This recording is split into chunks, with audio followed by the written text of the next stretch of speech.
ब्रह्मोत्सवों का चौथा दिन है। चौथे दिन में रात के समय भगवान मलयप्पा स्वामी सर्वभूपाल वाहन पर विराजमान होकर शोभा यात्रा के लिए निकल पड़ते हैं। आदिदेव एवं देवाधिदेव श्रीहरि का राजाधिराज बनने में कोई आश्चर्य नहीं। इसी कारण श्रुति ने राजाधिराजाय प्रसय्यसाहिनी कहकर वर्णन किया है। भूपाल से मतलब राजा लोग हैं। आज आप जो देख रहे हैं यह सर्वभूपाल वाहन है। भूपाल से मतलब राजा लोग हैं। सर्वभूपाल से तात्पर्य समस्त शासक। राजा प्रजा रंजनात्, राजा प्रजा रंजनात् से हमें पता चलता है कि प्रजा का हित चाहने वाला, प्रजा का हित करने वाला ही राजा है और प्रजा का जो अनुरंजन करता है, प्रजा की भलाई के लिए जो कदम उठाता है, वही सच्चा नेता है, वही राजा है, वही सही नेता है। प्रिय भक्तजनों, कहा गया है कि ना विष्णु पृथ्वीपति, यानी राजा वही बनता है जिसमें भगवान विष्णु का अंश हो।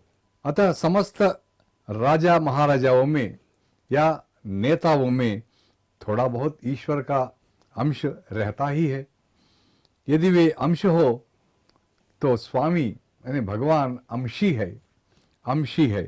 यहाँ राजाओं तथा राजाधिराज भगवान के बीच यह अंश अंशी संबंध है, अंश अंशी संबंध है, अर्थात वे सभी अंश हैं भगवान अंशी। इसी कारण सर्वभूपाल यानी समस्त नरेश वाहन स्थान में रहकर भगवान को अपने कंधों पर रखकर सानंद वे ले जा रहे हैं, विहरण करने लगते हैं। उनके समक्ष स्वयं को अकिंचन यानी अत्यल्प मानते हैं राजा लोग।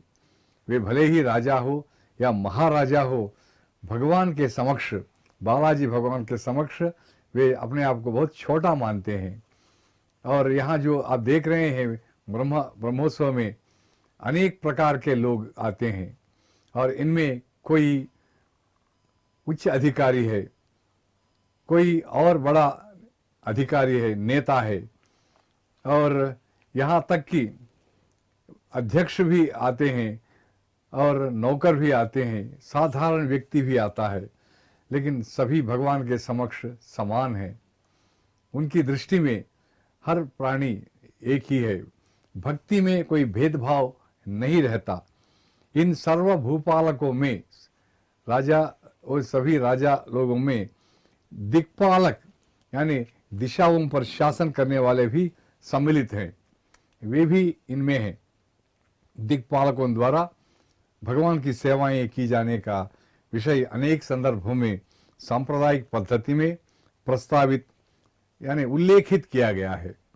यानी दिशाओं के जो शासक होते हैं, अधिपति होते हैं, वे दिशाओं का पालन करते हैं।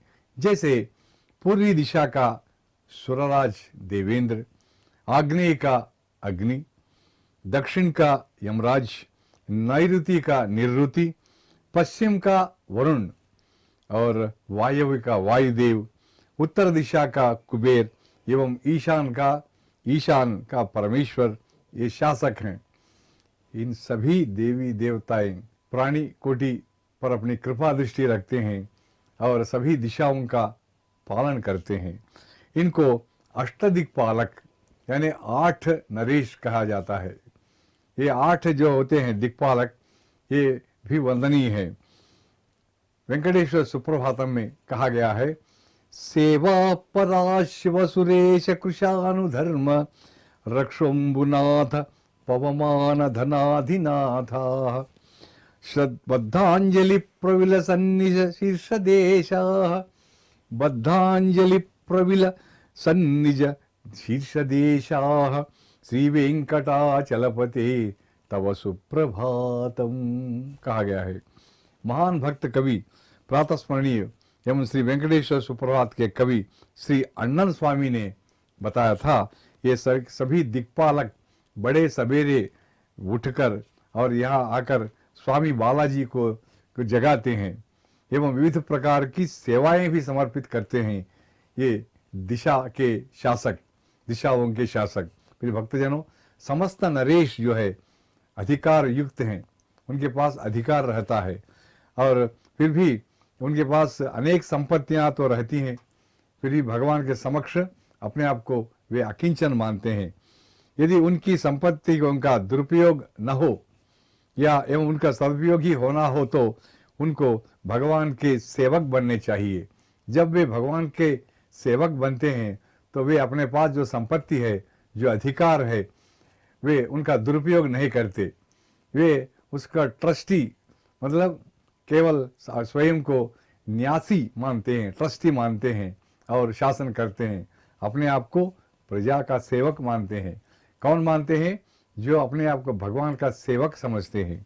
अतः हे राजा महाराजाओं, आप भगवान को अपने कंधों पर, अपने हृदय में, त्रिकरणों में भी धारण कर लें। इसके द्वारा आप धन्य हो जाएं एवं अपने शासन में जो प्रजा है उनको भी धन्य बनाए। आप स्वयं धन्य बनिए और जनता को भी धन्य या कृतार्थ बनाइए।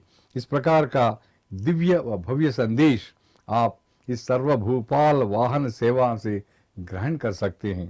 प्रिय भक्तजनों, इस प्रकार के भूपाल वाहन का दर्शन करें तो आप सभी सारे भक्त वृंद को भी उपयुक्त राज्य व संपत्ति का सुख भी प्राप्ति, सुख की प्राप्ति अवश्य होगी।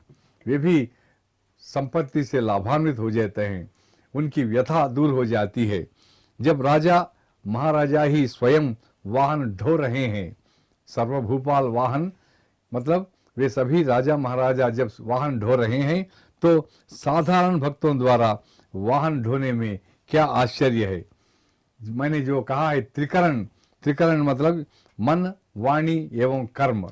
मन या वाणी, कर्म, तीनों में जब हम भगवान को रखते हैं तभी हमारी भलाई होती है और समाज की भलाई भी हो जाती है और भगवान भी इससे प्रसन्न होता है और हमें बहुत शक्ति देता है कि असंभव भी संभव बन जाता है और हमसे दुनिया को शांति मिलती है। सभी लोग प्रसन्न हो जाते हैं, दुख दूर हो जाता है।